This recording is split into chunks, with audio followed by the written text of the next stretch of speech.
इथं दाजीचा पगार होईना. इथं दाजीचा विषय लय हार्ड आहे. दाजीकडे नुसतंच डेबिटचं कार्ड आहे. दाजीला घरात बी मान नाही आणि दाजीची बाहेर तर नुसती हाड आहे. मे मध्ये बहिणीनं असा बी हिसका दिला, असा बी इंगा दाखवला. शृंगारे साहेब, तुमच्याबद्दल माझ्या मनात सहानुभूती आहे, पण तुम्ही चुकीच्या प्लॅटफॉर्मवर होतात तो भुगतना तो पडेगा. चंद्रकांत पाटील म्हणायचे मी संन्यास घेईल. अहो घ्या की पटकन, मी भगवी कपनी गिफ्ट देते लगेचच. घ्या लगेचच संन्यास. तुम्ही काय चाललंय? अहो लोकसभेच्या इलेक्शनच्या वेळेला तर तुम्ही तुमच्या लाडक्या बहिणीच्या विरोधात उमेदवार दिला आणि तुम्ही लाडकी बहीण योजना आम्हाला सांगायची होय. मग हे बॅनर लावणारे जे लोक आहेत, 1500 टिकल्या दिलेत, 1500 टिकल्या त्या बी बंद करून टाकल्या. 3 महिने दिल्या बंद करून टाकल्या. 1500 टिकल्या दिल्या आणि हा वासा आणायला दुष्काळ 2-2 लाख वावर विकूनच द्यायला लागले. अरे बॅनर आमच्या सख्या भावांनी लाखो खर्च केले, कधी बॅनर लावला नाही आणि तुम्ही अचानक कसं काय? आधार आला पटन मागचं इसरला चट, इसरला सोय मागचं काही. आता एकनाथ शिंदे साहेबांचं वय साधारण 60च्या पुढचं आहे, 60-65 आणि त्यांना 100 वर्ष पूर्ण व्हावेत. त्यांनी अत्यंत चांगलं आयुष्य त्यांना लाभावं, त्यांना निरोगी आयुष्य लाभावं. पण मला सांगा माया हो, मी माझ्या भावाला जन्मल्यापासून राखी बांधते, तुम्ही राखी बांधता. दादा हो, तुमची बहीण तुम्हाला केव्हापासून राखी बांधते? तुमच्या नकळत्या वयापासून बांधते. असं आहे का? अचानक तुम्हाला नोकरी लागली आणि अचानक बहीण तुमच्याकडे आली. मग मला सांगा, आमचे आत्ताचे सन्माननीय मुख्यमंत्री मुंबईमध्ये रिक्षा चालवायचे, वंदनीय बाळासाहेबांची नजर त्यांच्यावर पडली. मग ते आमच्याकडे शाखा प्रमुख झाले, मग शाखा प्रमुखचे ते विभाग प्रमुख झाले, मग ते नगरसेवक झाले, महापौर झाले, आमदार झाले, मंत्री झाले, मुख्यमंत्री सुद्धा झाले. मुख्यमंत्री कधी झाले?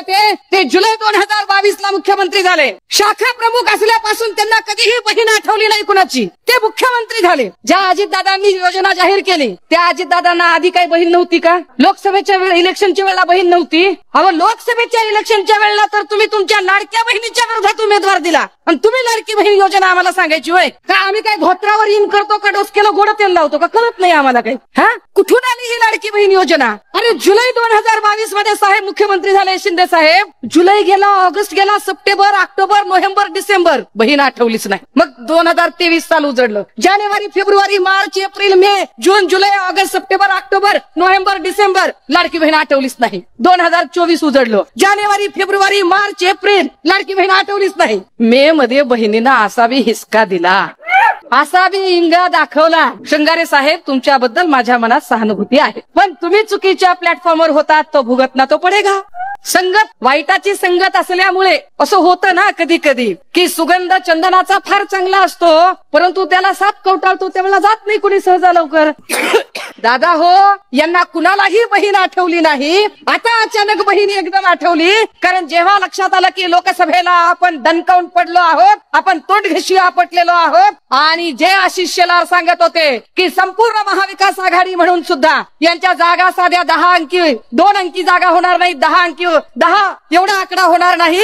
मी राजकारणातून संन्यास घेईन असं आशिष शेलार म्हणत होते. ते अजून तिथंच आहेत. मी परवा दिवशी माहीमला जाऊन त्यांना आठवण करून देणार आहे. चंद्रकांत पाटील म्हणायचे मी संन्यास घेईल. अहो घ्या की पटकन, मी भगवी कपनी गिफ्ट देते लगेचच. घ्या लगेचच संन्यास. तुम्ही काय चाललंय? हे योजनांचा बरं माया हो, अजून एक सांगा. समजा तुम्हाला दिले, समजा तुमच्या भावानं तुम्हाला लग्नाला, वास्तुशांतीला, पूजेला कशाला तरी बोलावलं. अहो 2000 काय 5000ची पैठणी घेतली. तुम्हाला 5000ची पैठणी घेतली, पण तुमच्या नवऱ्याला हिंग लावून विचारलं नाही आणि तुमच्या पोराला पण बोटभर कापड घेतलं नाही. नेसता का साडी? आहे की नाही? माय आपल्याच नवऱ्याला मान नाही तिथं काय करायचं आपण नेसून? इथं दाजीचा पगार होईना.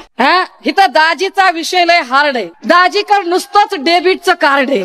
दाजीला घरात बी मान नाही आणि दाजीची बाहेर तर नुसती हाड आहे. आणि शानपण सांगायला लागले. 70 प्रकारच्या परीक्षांमध्ये 65 परीक्षांचे पेपर फुटले. या 65 परीक्षांचे पेपर का फुटले? कारण MPSC म्हणजे महाराष्ट्र पब्लिक सर्व्हिस कमिशन अर्थात राज्य लोकसेवा आयोग. राज्य लोकसेवा आयोगाकडून परीक्षा पद्धती काढून घेतली आणि खाजगी पद्धतीने परीक्षा सुरू केल्या. वेंडर पद्धतीने परीक्षा घ्यायचे, ठेकेदारांना कामं दिली. ज्या ठेकेदाराला काम दिलं तो ठेकेदार कोण होता? कंपनी होती BVG क्रिस्टल कंपनी. कुणाची आहे BVG क्रिस्टल कंपनी? आहे प्रसाद लाडची. प्रसाद लाड कुणाचा? देवेंद्र फडणवीसांचा. देवेंद्र फडणवीस कुणाचे? भाजपचे. भाजप कुणाची? अदानी अंबानीची. अरे गोरगरिबाचं कोण आहे? मग इथल्या गोरगरिबांचं कोण आहे? गोरगरिबांचे असू शकतात लोकनेते विलासरावजी देशमुख साहेबांचे वारसदार.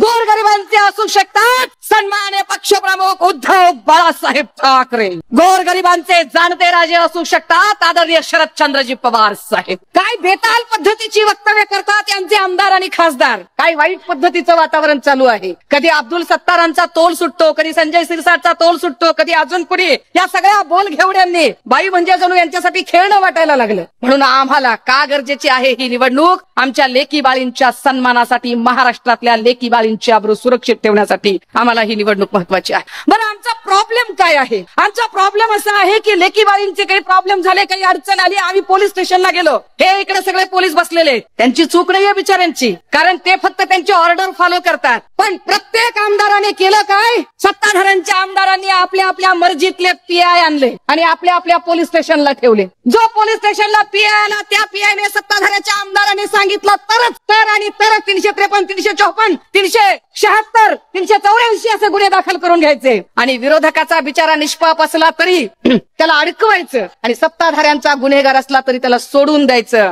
आम्हाला सगळ्या पोलीस बांधवांना सुद्धा सांगायचंय की तुम्ही चुकलायत दादा हो, जरा वर्दीचा विसर पडलाय, पण काळजी नसावी. डिसेंबरमध्ये तुम्ही आणि आम्हीच आहोत, तुमची आणि आमचीच गाठ आहे एकत्र. आता निवडणूक आयोगाने आकडे जाहीर केले. निवडणूक आयोगाकडे जी माहिती दिली शिंदेच्या सगळ्या आमदारांनी, या आमदारांमध्ये 3.5 कोटीची प्रॉपर्टी होती संजय सिरसाटची. 5 वर्षामध्ये संजय सिरसाटची प्रॉपर्टी 55 कोटी आहे. कुणाच्या बापाचे पैसे आणले? कुणाचे खिसे कापले? आम्हाला तरी सांगा, असा कोणता मार्ग आहे की 5 वर्षात तुमची प्रॉपर्टी अशी 10 पटीने वाढते? गोरगरिबांचे खिसे रिकामे होतात आणि तुमच्या प्रॉपर्ट्या कशा वाढतात? तुम्हाला एवढ्या खोक्यावारी पैसा कसा काय मिळतो? दादा हो, आम्ही ठरवलं की महाविकास आघाडी जेव्हा सत्तेत येईल त्यावेळेला हे 1500 क्या बात कर रहे? साला हम सत्ता में आएंगे तो 2000 से भी अधिक देंगे. वो क्या बात? उससे भी अधिक देंगे. काय पद्धतीचं करप्शन आणि काय पद्धतीचा घोळ या लोकांनी घालून ठेवला.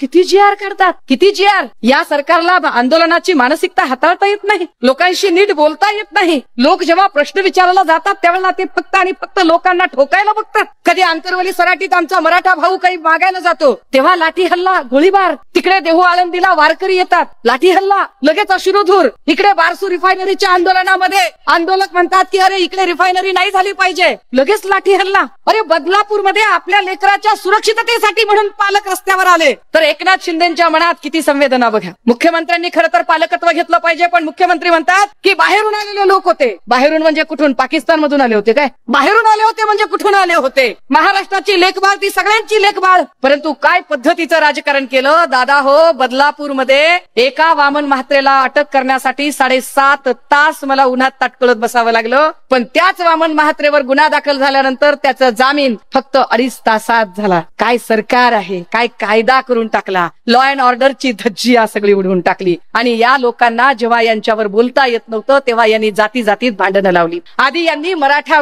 हिंदू आणि मुस्लिम करायचं ठरवलं. जेव्हा त्यांच्या लक्षात आलं की हिंदू आणि मुस्लिम दोघेही प्रचंड समंजस आहेत, तसं होत नाही, तेव्हा यांनी मग जातींचे पार्टिशन करायला सुरू केले. मग यांनी मराठा, साळी, माळी, कोळी, तेली, तांबोळी, आतार, बागवान, सुतार, लोहार, कुंभार, गारोडी, बेरड, बेस्तर, रामोशी, बेलदार, आरादी, भराडी, गोंधळी, चिक्कलगार, चित्रकथी, पारदी, घिजाडी, कडेकपारी, माकडवाले, अस्वलवाले, दरवेशी या सगळ्या जातींमध्ये कंपार्टमेंटच्या भिंती पाडून टाकल्या. मराठा आणि ओबीसी असं यांचं कंपार्टमेंट केलं, जे कधीच नव्हतं. गावगाडा एकत्र नांदत होता, तो गावगाडा उसवण्याचं काम, गावगाडा नासवण्याचं पाप इथं एकनाथ शिंदेजींनी केलं. हे पाप आपल्याला धुवून काढावं लागेल आणि आमच्यामध्ये जातींच्या भिंती उभ्या करणाऱ्या लोकांना पहिल्यांदा आडवं करणं ही आमची जबाबदारी असेल. मला विश्वास आहे की येणाऱ्या काळात 20 नोव्हेंबरला आपण ताकदीने तुतारी वाजवणारा माणूस हे चिन्ह निवडणार आहात. आणि विनायकरावजी फार असे हंबल्ड होऊन बोलत होते तेव्हा मला त्यांना वाटलं की इतकं तुम्ही असं नका. ऑलरेडी आमचं सगळ्यांचं प्रेम आपल्यावर आहे, आम्हाला सगळ्यांना आपुलकी आहे, आदर आहे. आणि ते काय हरण काळजी वगैरे म्हणाले, पण मला असं वाटतं की या मतदारसंघात काळजी करण्याची गरज नाही. किंबहुना लातूर जिल्ह्यातल्या कुठल्याही मतदारसंघात काळजी करण्याची गरज नाही. लातूर शहर आणि ग्रामीण तर आम्ही आज विजयी घोषित करतो, काही प्रश्न नाही.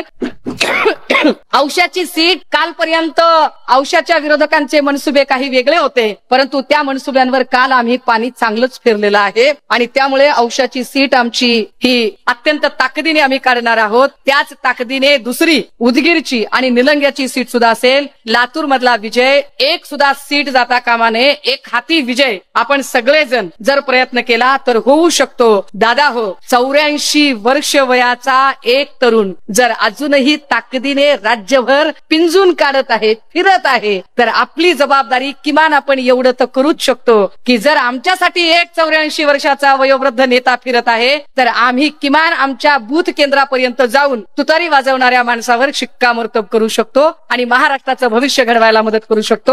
मी जी काही भूमिका मांडली ती भूमिका फार अगदी कळकळीने मांडली. कुणाच्याही भावना दुखावण्याचा हेतू नव्हता. दुखावल्याच असतील तर माझा नाईलाज आहे. हम तो ऐसे छे भैया, उसमें क्या करेंगे. थांबते, रजा घेते.